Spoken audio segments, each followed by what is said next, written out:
Ladies and gentlemen, as we approach the election tomorrow, it's time for us to vote on what is going to happen with this franchise for the rest of this season after yesterday's just absolute slow death. Let's talk about it next. We don't like it. We don't. We don't like that.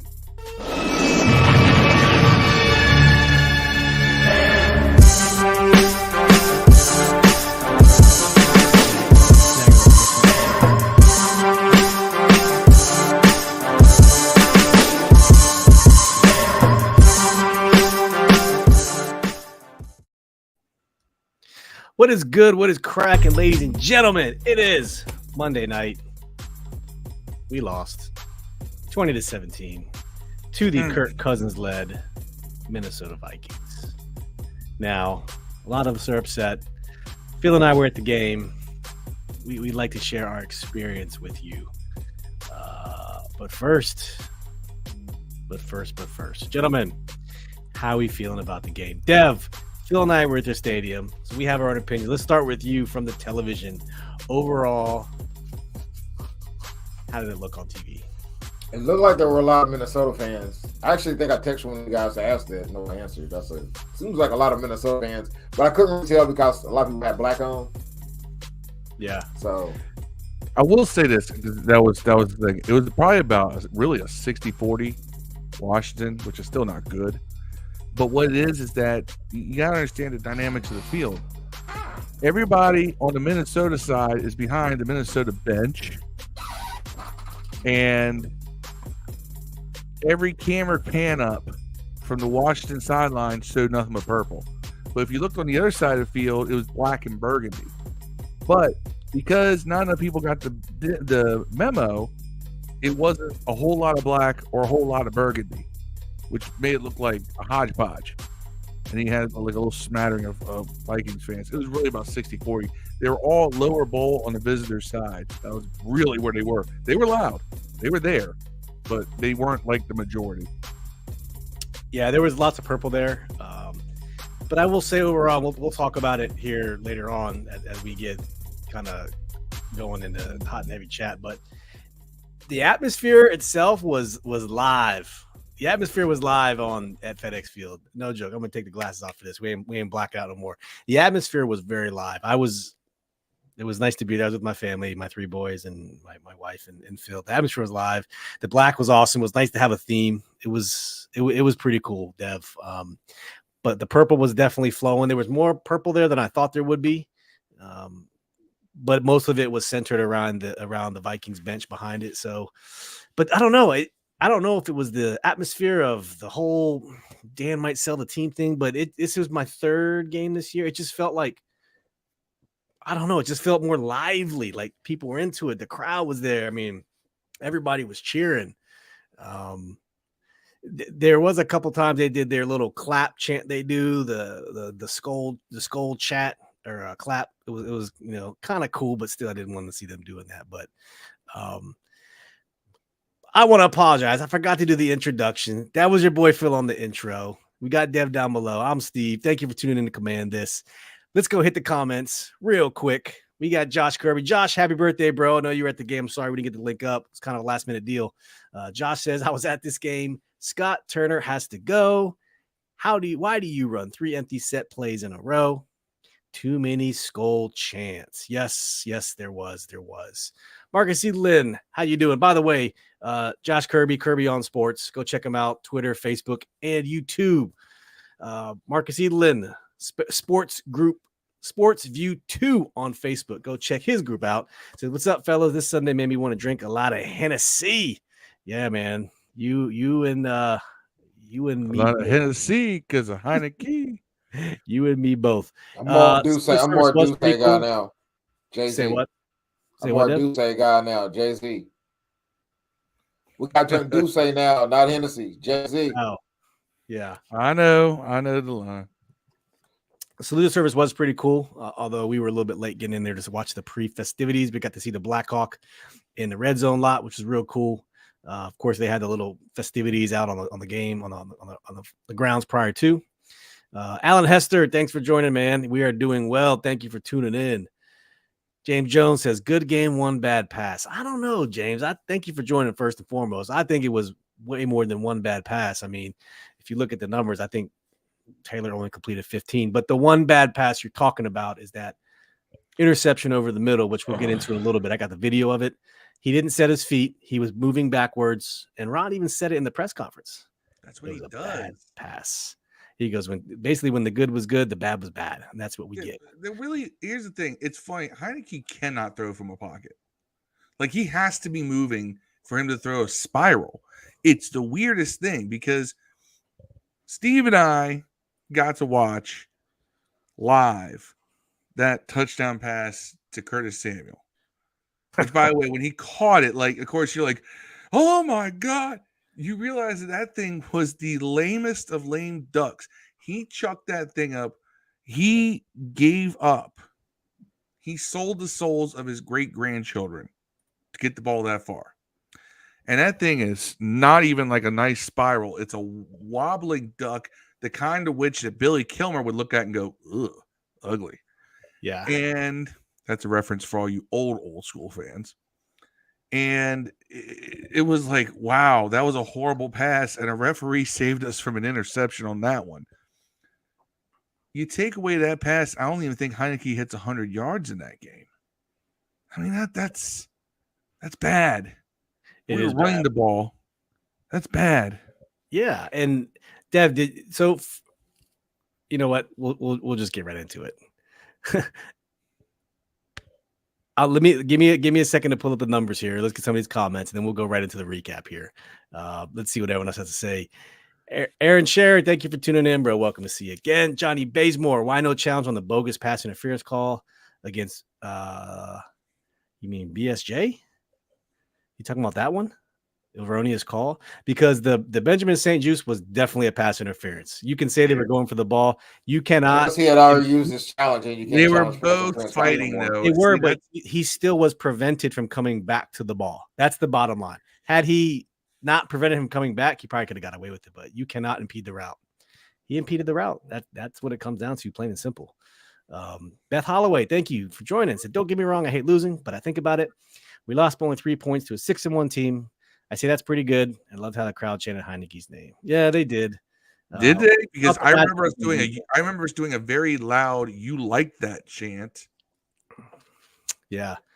What up, Mob Dukes? Mob Dukes, my mom. It's a good reference on Billy Kilmer, Phil. There you go. See. But I will say this: that was one of the best moments of the game. We go up 17-7, and it started in our little section, and it spread. It was me and this guy to the left, who, by the way, was his child, 3 years. I didn't get the guy's name. Hopefully, he's watching tonight because I did tell him about the pod. But his kid is 3 years, cured from cancer. He was a beneficiary of the Hog Farmers charitable organization, who got him the tickets there.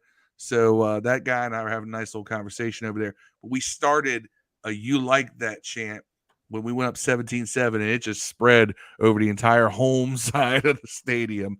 So that might have been what you were hearing with the Heineke chant, was actually "You like that" chant directed right at Kirk Cousins. Nice.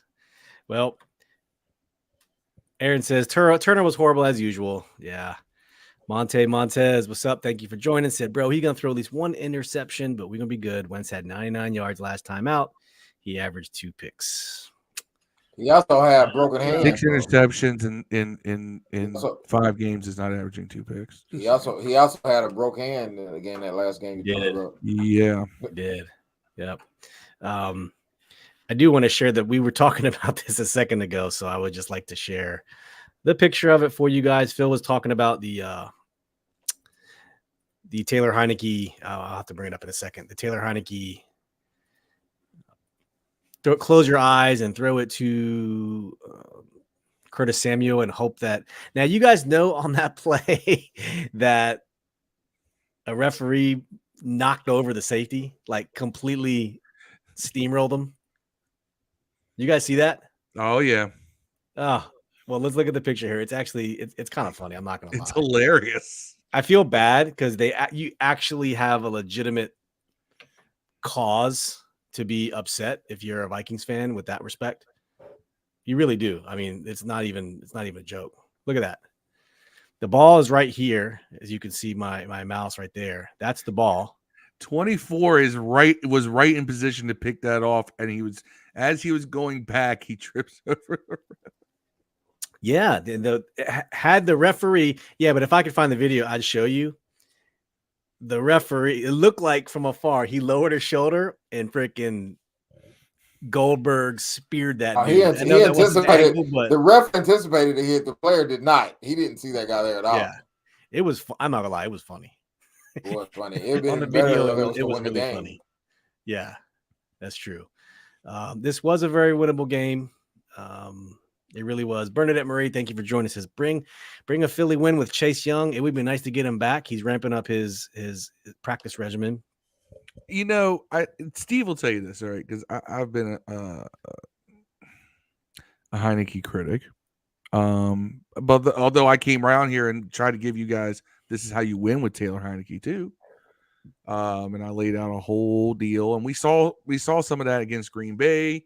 We saw less of it against Indy, and so on and so forth. And we saw even less of it against the Vikings.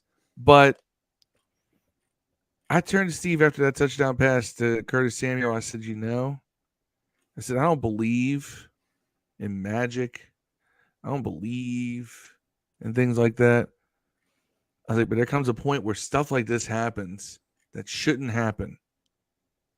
And you're like, it's not talent. What is it? The minute I start to believe that maybe there's something that I just intangible that I don't know, it all started to fall apart. That's how it goes. This is why I can't be a believer in believe. You have to. I am a believer in talent and things that you can objectively measure, because in the end, that wins championships. Yep, sure does. Let's get to the game recap real quick. So, final score 20-17. Vikings are 7-1. We're 4-5. Game started out. We were keeping pace with them as a very, very, pretty even battle. Justin Jefferson ends up scoring in the first quarter on that 9-yard pass from Kirk Cousins. That puts us at 7-0. It was a 9-play, 78-yard drive, 5 minutes, 43 seconds. We come back in the second quarter after 11 play, 37 yards, 2 minute, 7-second drive, 11 plays, 2 minutes, 7-3. I will say somewhere in there, Scott Turner calls a quarterback draw on 3rd and 9. I mean, Phil and I were just looking at ourselves like, seriously, 3rd and 9 quarterback draw. What are you doing, Scott? Like, this stuff I'm talking about. This is what really upsets me about Scott. But we'll talk about that in a second. Let me finish. Keep going.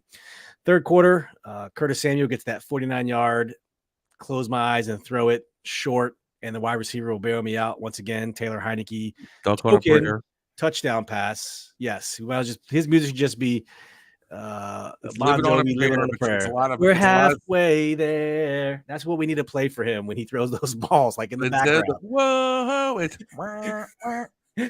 That's Tyler's theme song. That puts it at 7-10. We were up, and then going in the fourth quarter, Mr. Steal Girl, 6-yard out to the right pylon.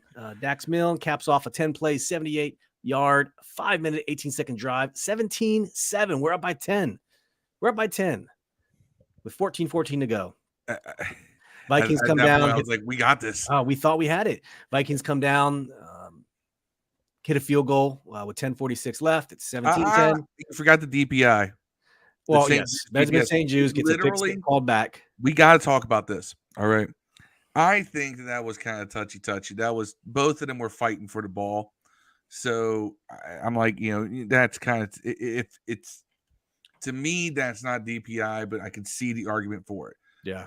But the minute he returns that for a touchdown, I'm sitting there like, oh my God, we're about to do this, right? We are about to we're about to go up 17 on the one-loss Vikings. Right.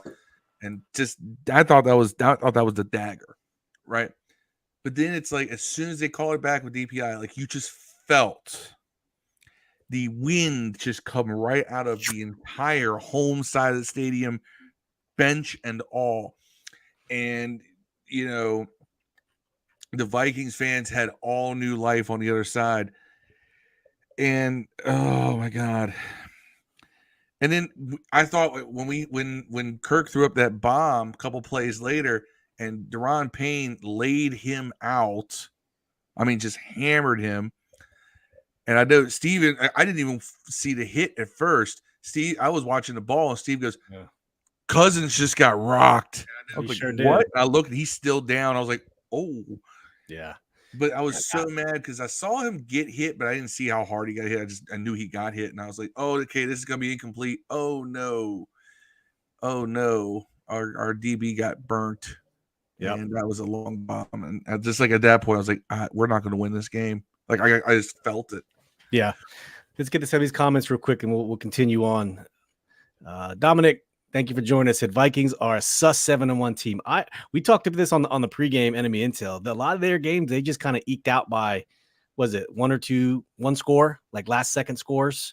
So 5 of their 6 wins. Now it's 6 of 7 wins. Yeah, for them have been by one score. Yep. Monte, so the team just played better with 4 in the game. You can feel the difference. Let them finish the season. We'll be fine. Honestly, I don't think so. We played that, but I don't think we played that well on offense yesterday.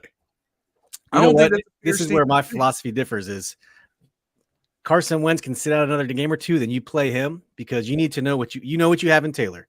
You don't know what you have in Carson, and you don't know what you have in Howe. So we know how the Taylor story ends. Play Carson or play Howe. That's my personal opinion. I don't need to see Taylor Heineke anymore. We ain't going to win the Super Bowl this year. I'm good. That's just me. It's probably a minority opinion. Y'all can drag me for it in the comments. But, you have Carson Wentz under contract for 2 years if you choose to, and you don't know what you have with him because you had injuries, you had shitty offensive line, shitty play calling.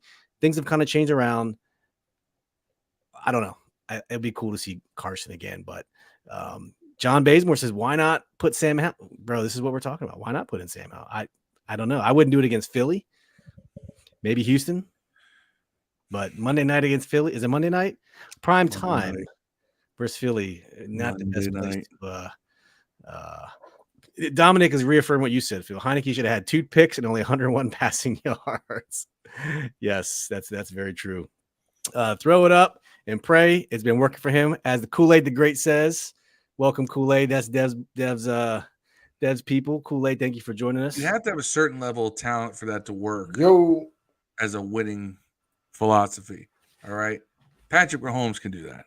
No, Monty, you're the dope one, man. Thank you for tuning in. This is fun stuff, man. This is why we like kicking it. Thank you for that comment, man. That's much appreciated. What were you saying, Dev?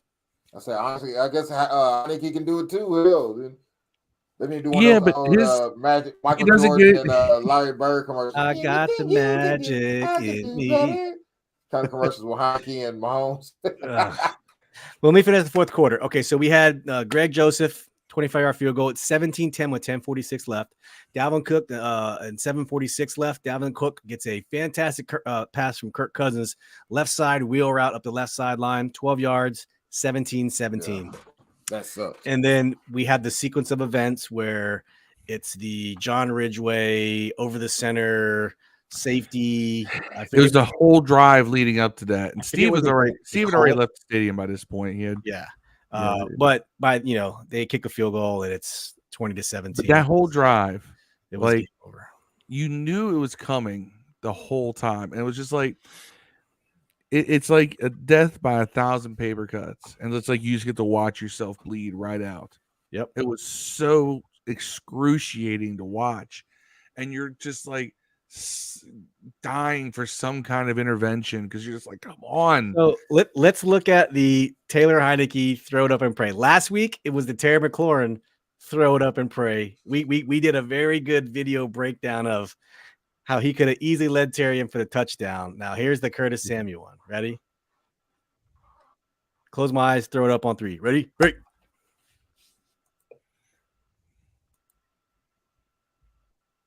Norwell pull on pass protection. Look. He had him. He had him though. Go back. Look He at had the him ref. right there. Look at the ref. Look at the ref. Right there. Yeah. Boom. Man, I mean, but look at that. But look, pause it right there. If he throws that ball toward the end zone, he's got him. That's what I'm saying. He doesn't have the arm.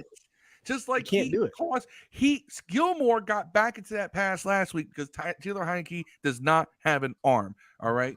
I get that. What I'm saying is that it's not a throw it up and watch him. He just didn't have the arm, but it was open. It was the right read. When I saw it live, I didn't think it was the right read. I just thought he just Carson Wentz has the arm to hit that.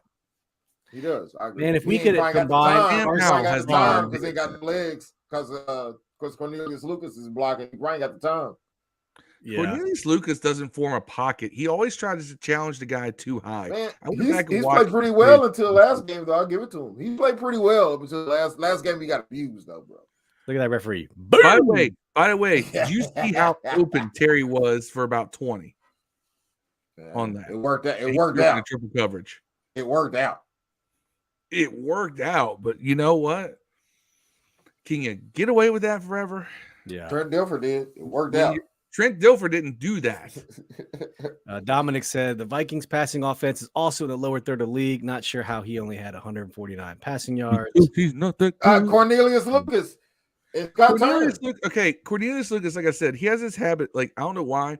Like, normally you form a pocket around the quarterback. Cornelius Lucas wants to almost run block. He'll take a step back and then just charge forward. And it's like, dude, you're not allowing lanes to naturally form, and that doesn't work. All right, you have to let that defender get around a little bit to form a pocket. Instead, he was trying to form a shield. Yep. Kool-Aid says, I tell Dev this all the time. A horse that shit fast don't shit for long. Ricardo, thanks for joining us. Go check out Ricardo's Facebook group, Washington Football Fanatics. He has that phenomenal pick of the Curtis Samuel touchdown we were just going over as his profile pick. That's what's up. Greg Aaron, yep, going with it. We know we haven't Wentz crap. Okay, Alan, I respect that. I can get that. He hasn't played well for us. Not going to even deny that's even been a thing. But he also follows up and says things changed around because they have a different quarterback. Yeah. The play calling changed. That's what Andre said. Marcus says we should play Heineke until the bye week and get him ready during the bye week, and then it's the. I assume you're talking about Hal. Right, Hal. Gunny man, Paulie, F you, fellas, F you, Paulie, F you. It's like, what's up, Paulie? Thanks for joining, man. Was kicking at him with him. Isn't Paulie like a?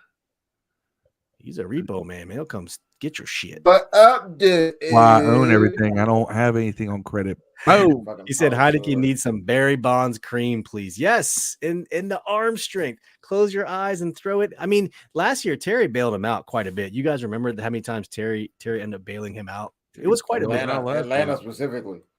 Oh man, but you know what? The counter side of it is that's what they get paid for.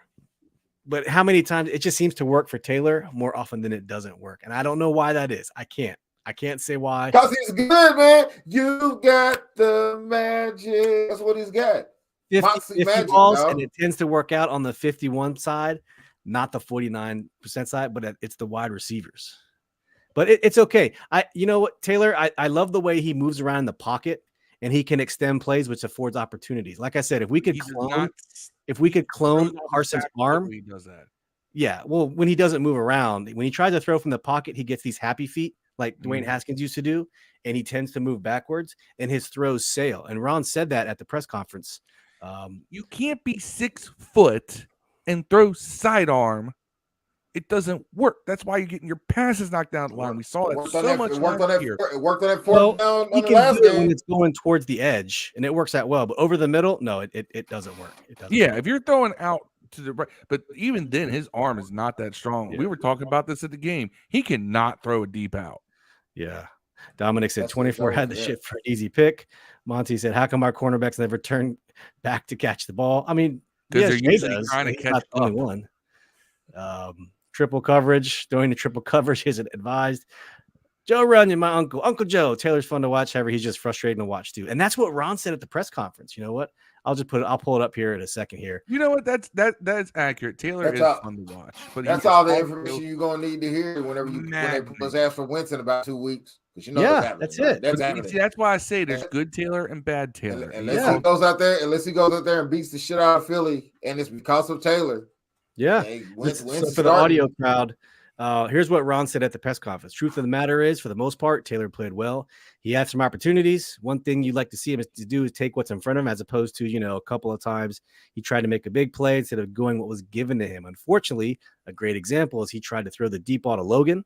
Unfortunately, he threw it off his back foot and it sailed. His primary read was a pivot, and he was open. And unfortunately, he tried to throw the deep ball. Now, if he throws the ball, two guys open on pivots, not going backwards, that ball doesn't sail, and he's got a chance to hit Logan. So that was unfortunate. This is the comment I was talking about. This is very telling, but that's a little indicative of him. You're going to get those kinds of shots, and when he makes them, everyone gets excited. We all do. And when he doesn't, unfortunately, this is one of the things that got us. Really, he was saying the good is good, but the bad is always bad. They're very untimely. And it almost got us against the Colts, too.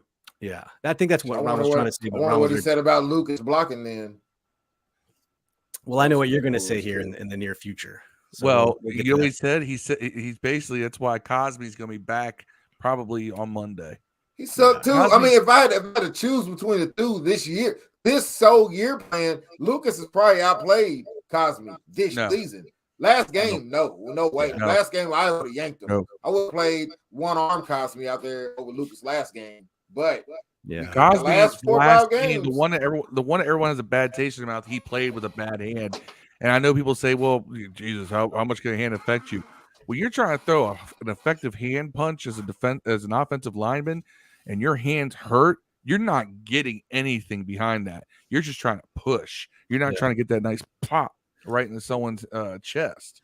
The problem I have with our line is it seems like it's a different motherfucker every day. Like every game is some ass fucking up on the line, whether it's Noel or whether it's or getting beat like he stole something, or you got what's his face playing center, Wes Martin's brother can't snap the ball at all, or you got what's his face playing right guard getting whipped. What was his name? Played right guard, got smacked up.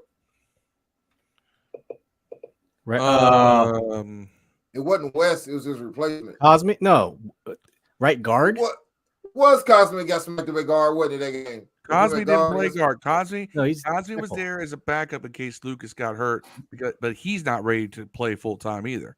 Trey Turner. That's something. It was Trey Turner. Yeah, Trey Turner got abused that game, and then what's his name got abused? Lucas this game. It's like every week it's two linemen. Hell, when's gonna be Leno's turn to get blown up, man? He's the last of the most. Doesn't get blown up. Yeah. Dominic says can't teach an old Wentz new tricks. There's a reason he's been on 3 different teams the last 3 years. I believe Dominic is an Eagles fan too, so I think we can. His opinion matters a little bit more. Hadn't seen him for 5 years. One of those is because he played on a franchise owned by Jim Irsay. That's true. I'm gonna tell you what though, Dominic. I'm not that scared. Like big name defensive backs haven't fucked us up, man. I mean, McLaurin clowned Alexander. He clowned the boy in the Colts. He had a good game last week. You know what I'm saying? I mean, I'm not that concerned. The thing that concerns me is defenses that can get after the quarterback. Those are the ones that give us problems. Y'all can have all the defensive backs out there y'all want to. We're just gonna run it down your throat anyways. I'm not concerned. I'm not that scared of the Eagles defense as far as stopping the run or their defensive backs. I'm more concerned with their guys just stacking the shit out of Heineke. Yep. A few more comments. Greg Delaney, thanks for tuning in. Said Wentz should be throwing 35 plus attempts per game behind that line. He shouldn't be leading the league in passing attempts. That's true. Chris McDaniel says Taylor giveth and taketh away. Chris, thanks for joining. We are sorry about not putting a live game thread in the Washington Football Addicts room. The Lord's work. We forgot about it. We truly apologize. Chris put one up. Chris put one up. Shout out to Chris.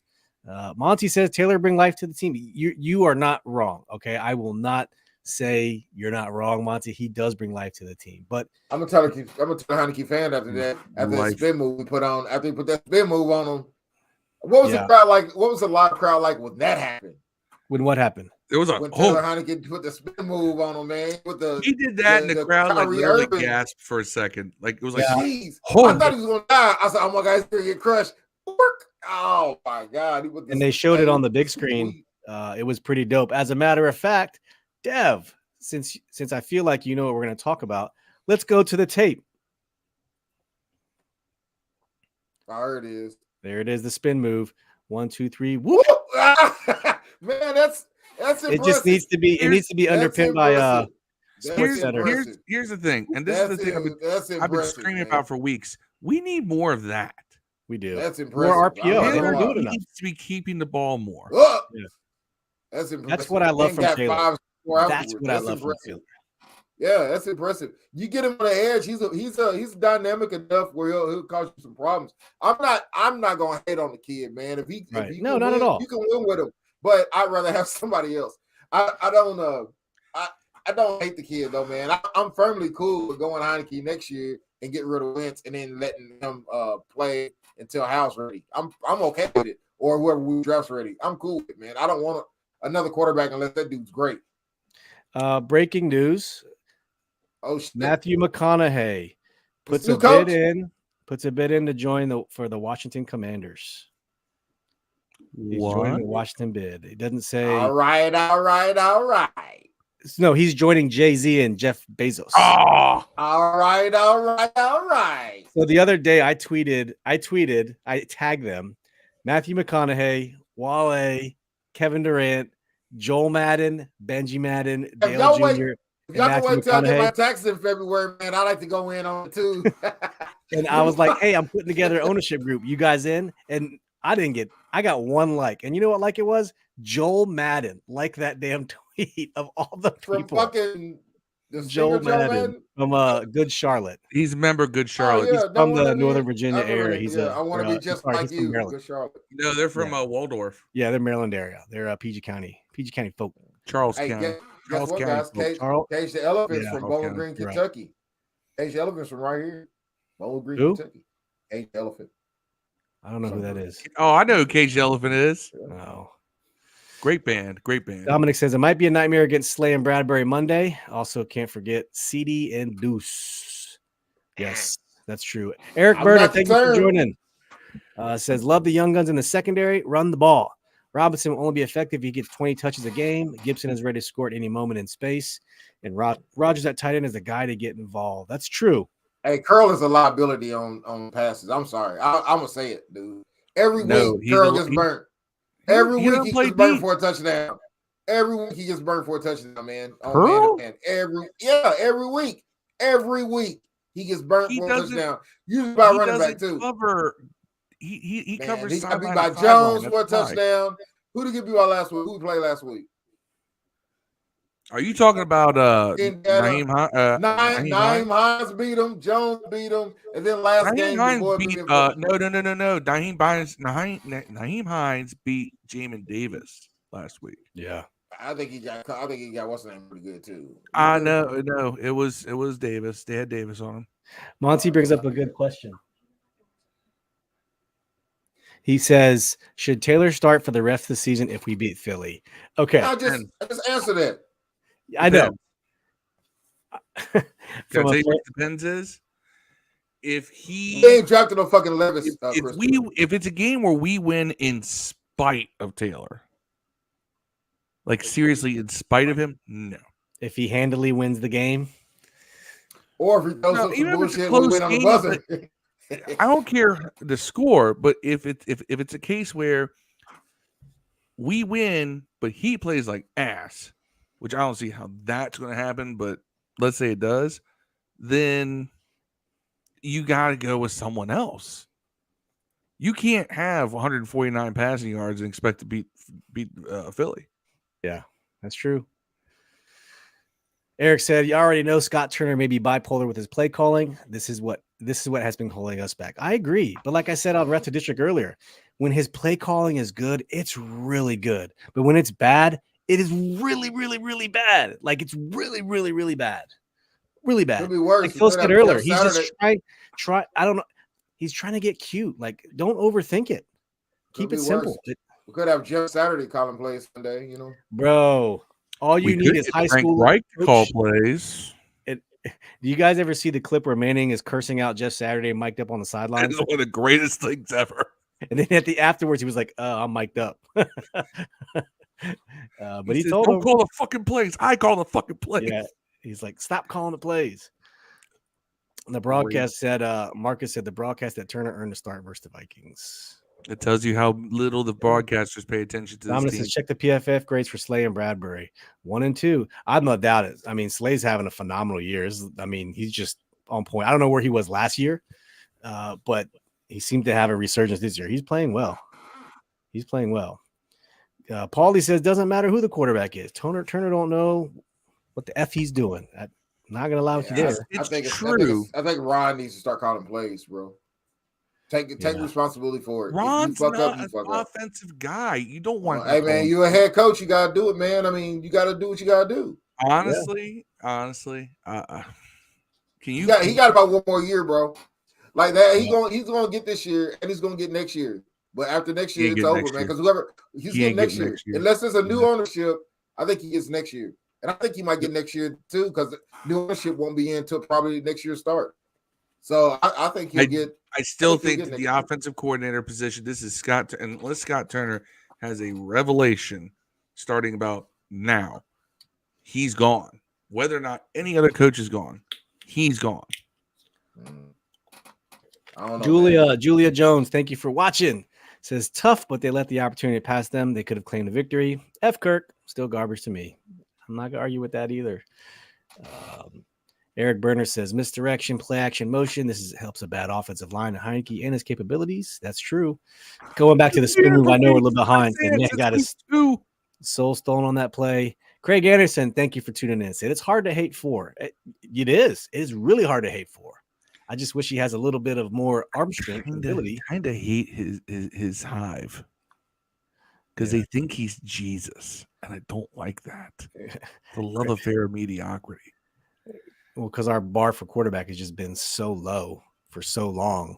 The first sign of hope, that's what we do around here. But they take hope over our arm talent. Man, what if we had won that sweepstakes that trade to get a Russell Wilson, man? Hey, my whole Russell Wilson versus Kirk Cousins since 2019 has legs. I try to tell y'all this.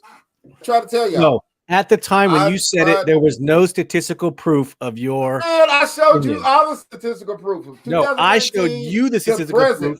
From 2019 to present, Kirk's been just as good, if not better, bro. Whatever you want to say. Since the Legion of Doom disbanded, 2019, he's been just as good as this dude, man. But I don't know. I think Dalvin. Yeah, look at Russell without 2 Pro Bowl receivers. Look what you got. I mean, you can say one Pro Bowl. I don't want to get on this topic because we'll never stop talking about it. No Pro Bowl receivers and no Hall of Fame coach. He had DK Metcalf for 1 year. 2. He had DK Metcalf for 2 years. He got Lockett 2 years. Yeah, Lockett 2. Lockett's a Pro Bowler also. Just like Theo Jefferson. Let's go to some of these comments. Chris says, we'll be drafting a new quarterback. Will Levis is his name. I know you love Will Levis out of Kentucky, but Marcus says no to Levis. I see him enough at Kentucky. People are saying he's like a little Ben Roethlisberger Jr. I don't know. Ben Roethlisberger ain't gonna make it in 2022-23 league, bro. Yeah, he's too slow. Yeah, that shit ain't working no more, man. Jesse Caldwell says, "Hey, thanks for tuning in. We appreciate it." I don't want any coach, by the way, that's over 50 when we get one. I don't want any coach over 50 years old when we get a new one at all. I don't want one of them old fuckers at all, man. Monty, I swear you guys are reading my mind here. Monty says that play to 88 was dope. I'm guessing. Are you talking about the tight end sweep, the tight end reverse? The Rodgers. That was. How about this? Cool. Let's talk about it. Ready? This is good Scott Turner right here when he does stuff like this. Yes, it is. She followed it up with a flip flicker. He starts at the bottom of the screen. We'll get to that. Goes in motion. Bam. Not expecting it. This is the kind of running plays that work. Anything that's a quick hit to it. Armani Rogers he had to make a play though after because that dude was on it. He had to play. Former quarterback. He's got some fast twitch muscle, man. He's got some moves. Look at that. Little hop, little skip, little jump. Good to see him. Good play, good design. We once again, as everyone says in the comments, we don't have enough of that. We really don't have to watch it one more time. We'll keep going. All right, good moves. So let's get. The problem is the very next play was that double pitch flea flicker. Yeah, on first and 10. Well. That's not when you call that. You call that and play on 2nd and 2. Yeah. Yep. All right. Overreaction Monday. Let's get the show started. What is everyone's overreaction? Dev, let's start with you and everyone else in the chat. Give us your quick overreaction, and we'll go lightning round through this. What is the overreaction for the game? My overreaction initially was, we're gonna beat these dudes. And I thought I was gonna beat them so bad that my ex-wife's in-laws, they're all Minnesota fans, so I went on Facebook and I started talking shit. You did? Backfired, so it's your fault. Backfired, bro. Your fault. It is. Hey, we got up 17 or whatever, 10 points in the fourth quarter. I was already on. I was like, fuck you. I was on everybody, man. Backfired. It comes back to bite you. See? It did. That's what happens. Never talking trash again, bro. Yeah. That's what happens. Yeah. Marcus says Russell was okay till he got with Sierra. By the way, I'm with you, Marcus. No way I want the dude from UK at quarterback, man. He's not. I don't trust anybody that has one good year of football and that don't even really have a good year of football. It's just they had a few good games. They've basically been average since the beginning. That's of the year. Mitch Trubisky in a nutshell. Right. It's the same guy, basically. I mean, it's Pickett the same way, man. Like, where they had 5 great years. Was he good for 5 years, really? Yes. I didn't really hear of him at all. He consistently went like this. He improved. I didn't hear him at all today last year. He consistently improved. Phil, what's your overreaction, man? Let's get through this. The overreaction is that I need a blood transfusion because of how much I just had to watch myself and my team bleed on that final drive, and this season is over, and F it all, burn the stadium, take a fly plane out of Andrews, drop a nuke right over it. I haven't left a game this mad since 2016 against the Steelers opening day. I left that game mad. I left yesterday mad. I sat in the stands well after everybody was leaving. Like, there's only a couple of people literally hanging around. And I was like, all right, now I can leave. Because I was just like, I cannot believe what I just saw. I just watched us just slowly melt away in the face of a potential win. And I mean, I was mad, and I slowly walked my way out. Steve is already long gone by this point. Slowly walked my way out, used the bathroom before I left. And I saw this mostly full beer can someone left sitting up on the sink. I just grabbed it and I just slammed it against the wall. I just chucked it super hard right into a urinal. I guess that's your overreaction. That's your overreaction. I was so done with that with that whole experience. Yeah. And I asked this question on Twitter. Maybe y'all can help me out with this. We lose a game. We should have won. We gave up a 10-point lead in the fourth quarter. How is anyone in the mood to have a post-game tailgate party? Some people are just, they like the vibe, they like the party, they like the people they're with. I ain't letting these Commanders bring my day down, bro. If I think the party, I'm a party. Not everyone lets a loss affect their livelihood. It brings me down for the whole week, but it doesn't make me like that. No, I'm like, party. I got it out of my system. I think it depends on certain games, maybe. I'm telling you now, if me and my girl drove down there to Washington, D.C., where the game in Rajah, Maryland, and came to FedEx, and then we lost, I'm still going to smoke and cut the fuck up with y'all after the game. I don't care if we lost. I'm like, damn, we lost. Drink, smoke. It's going to be the same. I don't know. I'm not going to be something about this game, just the way we lost. Like, maybe it's because I let myself believe in that Heineke magic. You got believed for a minute. You done got believed. Eric says, go ahead. That feels a Heineke believer. No, I let myself believe for a second, and it cost me. Man, that's how heroin addicts start. Just a little Playing bit. with your emotions, man. Eric Burner says special teams have been really good. Trustway's still the guy, but why are we not mixing anyone on punt returns? Milner's done fine and trust him, but with fair catch and some dynamite on there occasionally. You saw how you see Antonio Gibson on kickoff returns, the instant how much it's so much better instantly. His first step is forward instantly. That's why. Do you know what Dax Milne's first step is when he gets a punt? Side. Need some Puff Daddy playing in the background. Dude's doing like Harlem special Shake. Delivery. Some Harlem Shake. Well, Terrence, our boy Terrence from Eagles Nation, bleeding green up there with Dominic Rhino. Right? I'm sorry, I don't mispronounce your last name, Dominic. But you and Terrence, Eagles fans, tune into the show. We really appreciate it. Yes, that was a close game. And said, I think y'all started messing yourselves towards the end. I think we did. Yeah. I think we did. It was rough. Marcus says his overreaction, people blaming everyone else, saying it wasn't Taylor Heineke's fault. That interception was it was tough, man. It's funny because every time I think about all the times I dissected the issues, when Wentz would have some bad plays or bad games, like I'd say, well, here's this, and this too. Now when I see the Heineke fans doing it, I'm like, really?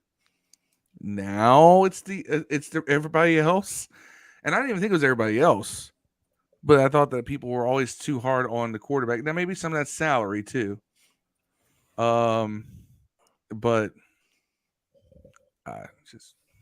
yeah. Aaron's overreaction. Or Craig Anderson, thanks for joining in. Says we all know Tyler's weaknesses, but considering what we have on the roster, he's our best chance. But I don't think Turner calls plays that always fit his strengths. Turner doesn't call plays that fit anyone's strengths. That's the problem. We might have to do something in the draft that might require trading 90. I'm down. We should have did it to Duran before.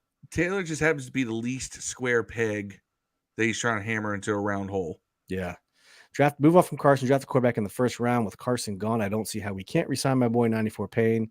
We got to keep Allen and Payne together. I agree. Yeah, in the preseason, cap goes up like $40 million too. So yeah, I was like $50 million in cap space going. I was a trade Payne in the preseason or off season before the draft. 100% will say that because if guys don't want to be there past their fifth year, you get rid of them. We should have did it with Kirk. Should have did it with Brandon Sheriff. We franchise tag, price goes up. But you're right. I think Payne wants to be here. Yeah, I think he does too. We got to find a way to keep him. I would let Montez go at the expense of Payne, so long Chase is healthy. If Chase is not healthy, yeah, that's the thing. The Chase you need to have a good bookend. If Chase comes back, and that's one of the reasons why you need Chase back this year. Yeah, you really need to get where he is. I think Montez Sweat would benefit statistically if we blitzed, only because you're able to. It's almost like somebody's going to get double teamed every time. If we only sit in four, someone's getting double teamed every time, and most of the time it's going to be him because he's the outside threat. I wonder if we blitz more, that some of these guys will go in every now and then untouched.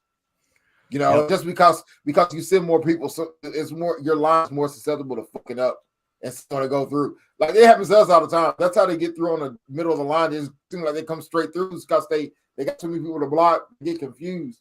We don't confuse anyone. Everyone knows what we're doing. We're only sitting at 4, maybe 5. Any case, you're one-on-one with them. You have to beat somebody to get the quarterback every time. I like one time just to make our front four's life easier by sending Jamin Davis in on a blitz. Please, once or twice a game, man. Yeah. Damn. It's like, geez, they got to work so hard for a sack, and then the end of the year, you look up, Payne has 5 sacks. He probably should have 9. Keep it real. He probably should have 9. He's getting back there that much. He should have had 9 if he went double teamed every play because you're only sending 4 guys. It's pathetic, man. Yep. And then when they do bring him in, he does pretty well. All right, let's get to some of the comments and finish it out. Terrence says, I thought the black jerseys were going to be a statement piece. Thought it was theirs in the bag. We did too. It looked like it for a while. Deion Proctor, the second of his name. Thank you for joining us. What's up, fellas? We appreciate you tuning in. Craig says, it brings me down. My first game after being a fan was our game against the Eagles. I drove up from Myrtle Beach and I was mad because the offensive line, sorry ass play, but I'm coming back for our home games against the Giants. Hey, good for you, man. Good for you. Need people in the stands like you. The stadium was, like I said, we said before, Aaron asked, the atmosphere was lit. The blackout game was on point. It was really cool. I like that theme. I wish we could keep the black jerseys more often. I just love the look. Yeah, man. I wanted to be our main. I was on because we maroon as Jordan say, burgundy and black. Yep. Ain't been yellow. I will say this because someone asked how the vibe was in the stadium, and I'll say it because I brought this up early on. It was about 60-40 us. The Vikings had a huge contingent on one side of the field behind their bench on the lower bowl. They weren't really present in the second level or the upper deck, but they were definitely like all the lower bowl on their side. So it did look like there was a lot more of them because they were right in camera view. Yeah. Chris just said, my overreaction is the defense is going to be top 5 when Chase Young is fully back in action. Hey, that'd be a great overreaction. Hope that comes true. Straight up. Okay. Good, bad, ugly, great. Dev. Actually, Phil, let's start with you. Ooh. Let's breeze through this one, and then let's get to an award. Okay, so the good was the running game. Even though our two running backs averaged under 4 yards a carry both, there is something to be said for 3 yards in a cloud of dust, what it can do for your offense. And it definitely helped out because it opened up some of those other little trick plays like the run by Armani Rogers and things like that. It gets the defense keying on it. And you saw where it did open things up. That was good. The bad was just letting a 10-point lead slip out of your fingers. That's bad. And the ugly was Scott Turner's faith in Heineke to throw the ball late in the game when we should have been trying to grind out the win instead of just focusing on running the ball. That's ugly. And the great Dax Milne caught a touchdown pass. Yeah. We never thought we'd see that. That's great. That's cool. There's a line of thought that says, some people and some forums that were in, Phil says that they want to see him incorporated more. I don't know. With Jahan coming back, it's not going to happen anyway. No. Whatever we have now is what you're going to get. You're not going to get any more than this. So I do want to see what Taylor could do now with Jahan back, because I want to see if Scott Turner tries to incorporate some of that horizontal stuff with Jahan. Jahan's pretty good on like those bubble screens and things like that. So let's see. We are the worst screen team in the league. I think. No, we are the worst screen to running backs. When it comes, if we do screens to tight ends and receivers, we seem to do pretty well. It's when we try to screen to Gibson or McKissick, it doesn't work. But when we throw a screen out to like Terry or Curtis Samuel, we get 7-8 yards. I don't understand why there's such a disparity, but it is. Yeah. I'm gonna go next. So for me, the good was defense. The bad was,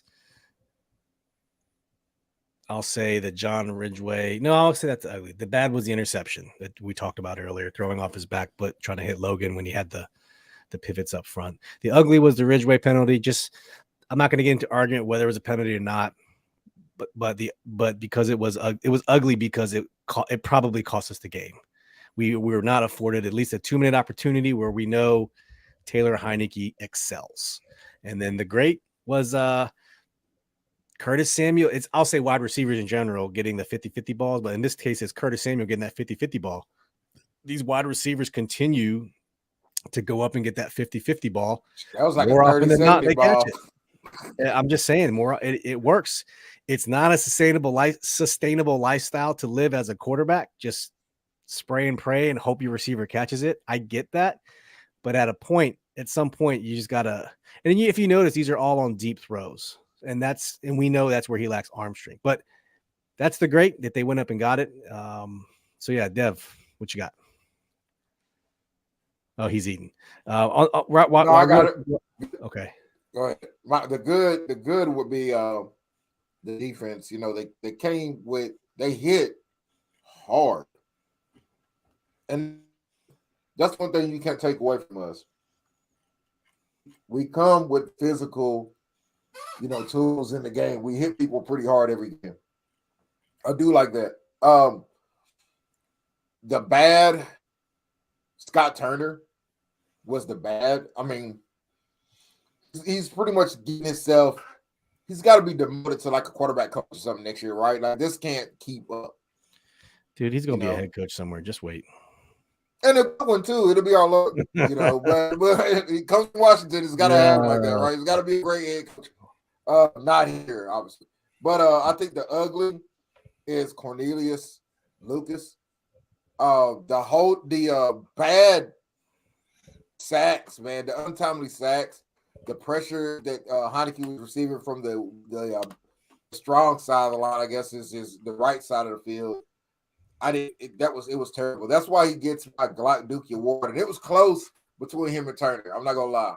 Yeah, but Turner, I'm letting you know, I made the graphic for you, man, so I can just whip it out whenever the next game was waiting on you, man. You know what I'm saying? But all right, since we're jumping ahead here for a second, let's just go ahead and give out your Glock Dookie award.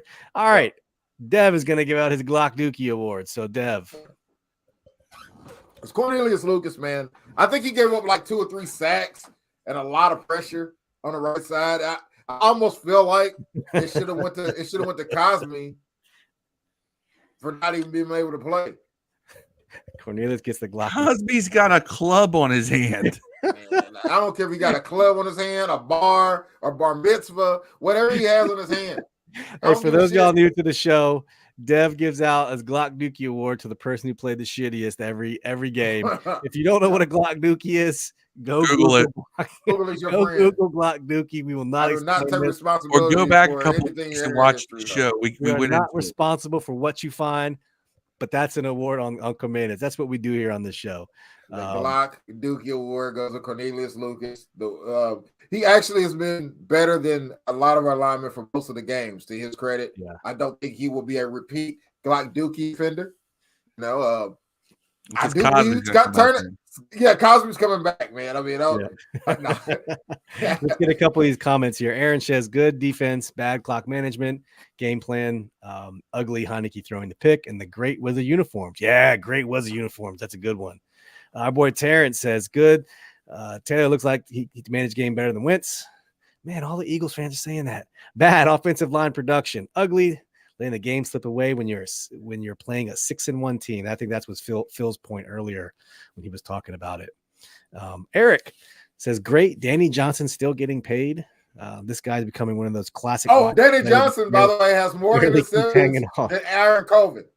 Aaron Colvin? I said this on Twitter the other day. Danny Johnson has more interceptions than Aaron Colvin. Is Danny Johnson going to be the new Reed Dowdy? I don't know. Danny Johnson is the new Black Reed Dowdy.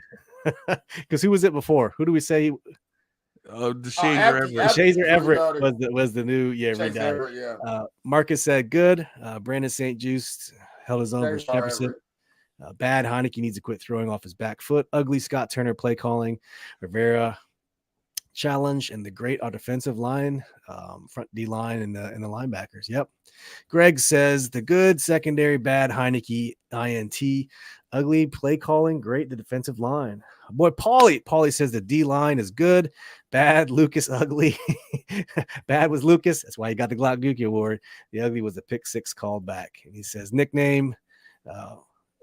For Payne and Allen, no more Alabama wall, Payne and Az. Oh, that's a good one. I like it. Wait. So Allen is the Az. That's super gay, Gunny, man. Pause. I'm letting you know. I ain't calling nobody Payne in the ass, man. It's kind of. we calling Allen an ass now? Is that what it is? I always call him the law firm of Payne and Allen. Chris McDaniel says the good defense, the bad Taylor, ugly the rest. Great. No, I'd say great for the rest because he got us out of that pick. Great. The back judge throwing the block to open up Chris for the touchdown. Okay. Chris explained it for us. Okay. I started to get the ref the Glock Dookie award too, man. We could have gave the ref that Glock Dookie award too had we known who he was. Yeah. All right. Next segment. We already did the Glock Dookie award. Game balls. Let's give out some game balls and we'll wrap this bad boy up. So Deb, before you take that bite of pizza, who your game balls on offense and defense for? While you're on the chat, put them in the chat right now. And tell us offensive game ball goes to Curtis Samuel. Curtis, okay. Yeah, big catch. Had a couple of nice runs at the running back position. I wish we put him on punt return at least 2 or 3 times a game. Yeah, please. My game ball on defense. It's easy to go Payne. I'm gonna go Jamin Davis. Okay. He keeps impressing. He keeps on. I think playing a little more Mike now that Holcomb's out. I've always been on the bandwagon and letting him keep playing Mike because it's better to see what an actual talent can do at that position versus someone who might be a little more fitted because of experience, but he doesn't have the home run ability as Jamin does. So hopefully this is something we see going into next year. Jamin carrying over to the Mike, but he gets my nod for my defensive player of the game. Okay, so Curtis and Jamin. Phil, who you got? He took Curtis from me because that's who I was gonna go with because got the most yards on the offense. I am going to go with. I was sitting here like, oh, Curtis, yeah, obviously won. Terry McLaurin, 5 catches, 56 yards. I'll give him a game ball just because of the fact that the one thing McLaurin did was that he converted multiple first downs, kept drives going, especially because this was not the best Taylor Heineke performance. And he was open multiple times, and there was, I know he caught little wide receiver screen that he turned into something. There's a couple of plays that was obvious he was the target. And I think and he made it happen. I mean, he got 9 targets thrown his way, caught 5 balls. I would love to see Terry get a Cooper Kupp level of targets thrown at him once or twice. Get him 15, 17 targets. If you're going to throw the ball, try to go to him and go early. And if it doesn't work, then you can go to someone else. But go early to Terry. Get him involved earlier in the game. Don't wait until late in the second quarter before he starts showing up. Yeah. Defensively, I am going to say I'm going to give it to St. Juice. Yep. What did what's the name put on St. Juice? What did Jefferson do? Because it seemed like he was shadowing. He was shadowing. I'll get to that for 115 and a touchdown. Right. Yeah, I didn't feel like. I was like, man, I feel like a dude still got off. Yeah, but half his yards came on a 47-yard catch. Yeah. Now, but I will say this though, St. Juice, he had 3 tackles. He had a sack with a loss of 8 yards on that. He had 2 passes defense, and I don't care what anyone says. I didn't like that DPI called against him, even though I understand why. I don't think it was a bad foul on his part. He was fighting with Jefferson. He won the fight, and not only that, the return on the interception was rather fantastic because he juked and jived his way into the end zone, and it could have been 24-7. Hey, St. Juice said punt return. Damn it. Yeah, St. Juice's first step on the interception was forward. Why can't you're right. Don't do that on a punt return? Trustway did have a few field flipping punts, man. I gotta give it to you on that gun. Yeah, I've seen that too. Trustway is a machine, bro. Marcus says the offer his game ball offense, Curtis Samuel, defense, BSJ. Greg Delaney says offense for Gibson, defense, St. Juice. Man, why do we not give Gibson a ball enough, man, on offense? I don't know. That whole experience with Robinson to me is weird. It's not working out. You cannot start Robinson. You know what I mean? You can still play him the same amount. I mean, it doesn't matter. I think that Robinson getting the ball a little more than Gibson in terms of just carrying the ball works fine. You understand? Robinson actually averaged more yards per carry than Gibson. I feel like Robinson runs the ball straight up a lot, and he does. He runs like Adrian Peterson. But he runs like Adrian Peterson. But he wiggles too much. I wish he would just. Yeah. He tries to do a little bit of this in the hole, and I think sometimes it's better if he just. What was that dance again? What was that dance again? He was doing the whole field. What was that dance? Paulie says game ball, St. Juice and Trey. So, Paulie, I was going to say the same thing. I was going to go AG and St. Juice, but Phil took BSJ. So I'm going to go defense last special teams. I'm going to go with Tressway on defense special teams and then give AG for my offensive game ball because Tressway is just Tressway, like you said, Dev. It's the only jersey I'm going to buy that I feel comfortable buying. I bought a black one that should be here. I couldn't find one. There's a black one. Is it on fan side or it's off of Fanatics? Yeah, I'm not messing. It was under Tressway's jersey was like half the price of everyone else's. Don't ask me why. I got it for like two of them because he's a $7. But I don't buy jerseys, and that's the birds. I mean, I got this one, my Moss blackout jersey, long time ago. That's pretty dope. I was going to ask you where you got the one there. Yeah, this one's like 10 years old, man. I don't even know how old this is. Reebok. It's the Reebok one when they were still rocking Reeboks a long time ago. I miss those. Anyway. Yep. Aaron Shearer says Tressway on offense, BSJ on defense. Chris McDaniel says game ball offense. Hunter is defense, by the way. I want to clarify that. What? Whoever gave defense. The game ball on offense.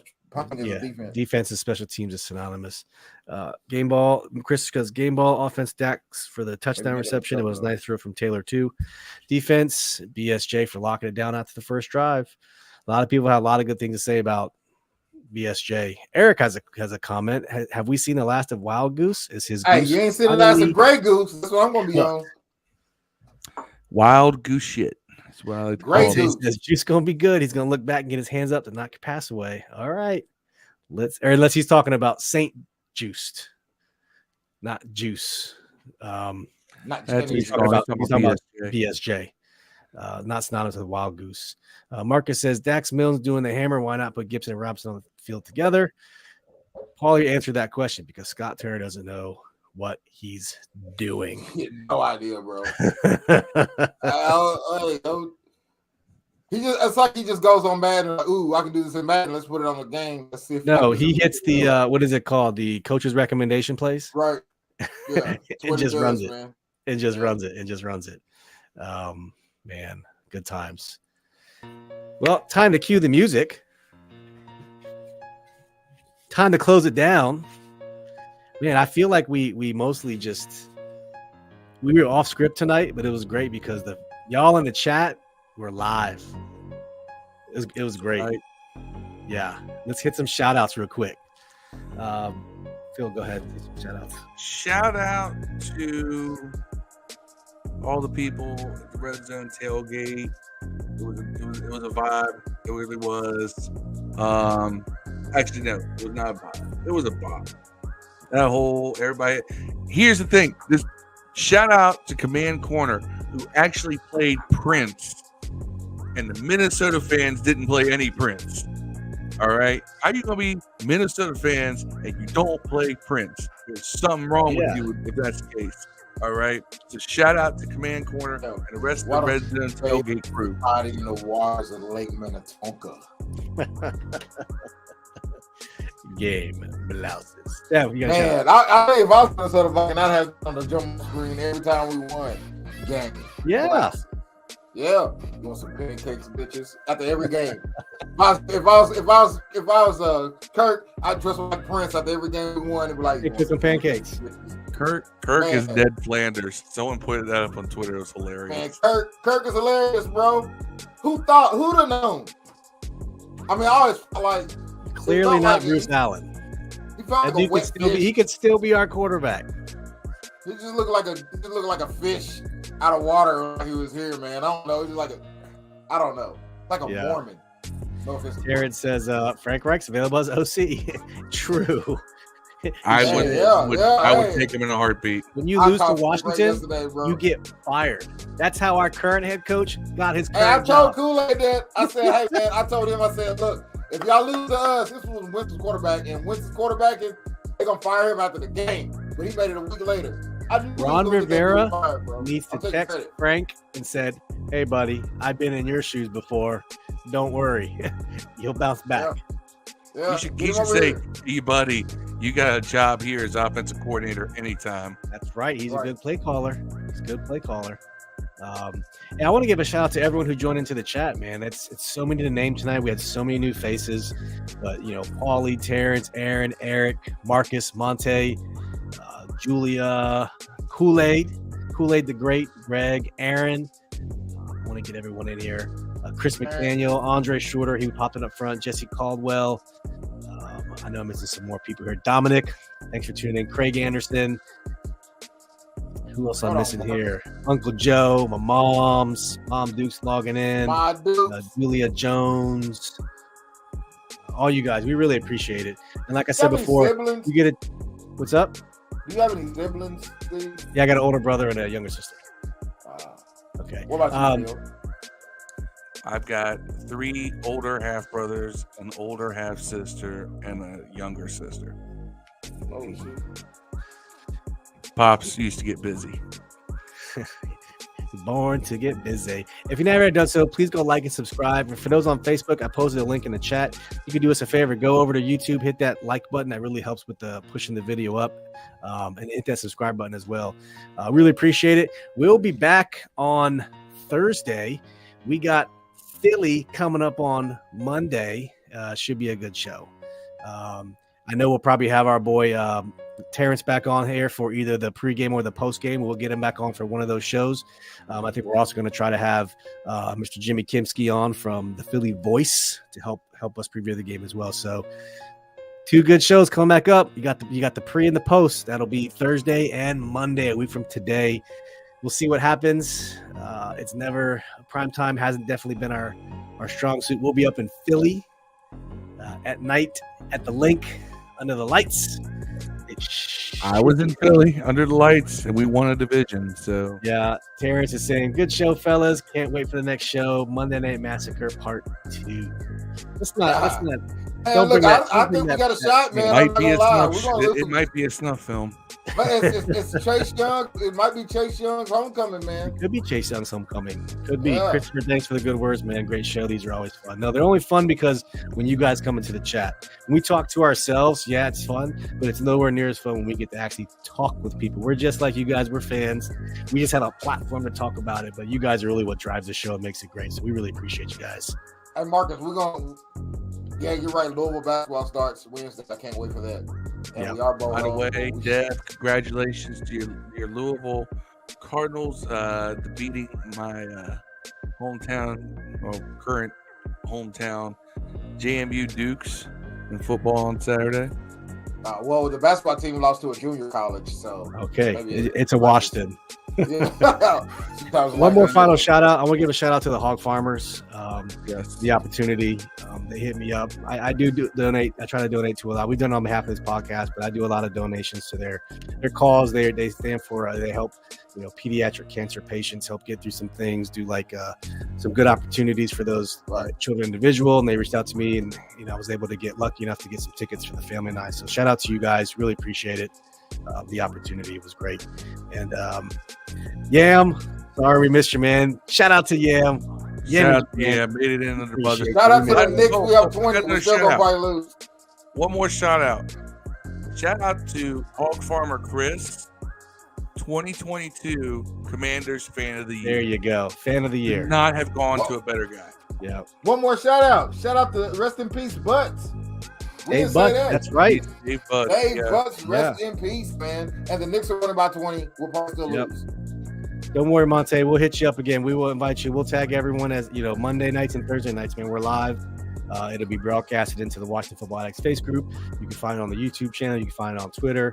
It's also available on the audio podcast. If you go to the YouTube page, you'll see all the links for all of the audio. If you have Apple, Google, Spotify, Odyssey, this is also good on the replay. If you listen to it the next day, this replay will be posted to the podcast platform at 5 a.m. on Tuesday. So if you want to listen to it on the way into work, if you miss it, it's always a good time to catch up. If you don't have to sit there and watch it on YouTube, you can always hear it on the audio on the podcast. Just look up Command This with the exclamation point, and you can find it. So once again, we appreciate everyone for tuning in. We love kicking with y'all. Hail to the Commanders. Let me get this banner off the screen before I roll out there. Marcus, yes, and big shout out to Marcus too, because you do share this to all the Facebook groups. You are the driving force behind a lot of this stuff, man. We really, really, really, really appreciate it, man. Shizzle. All love. As always, that's signing off. Thanks again. Peace and hail. So out. Peace.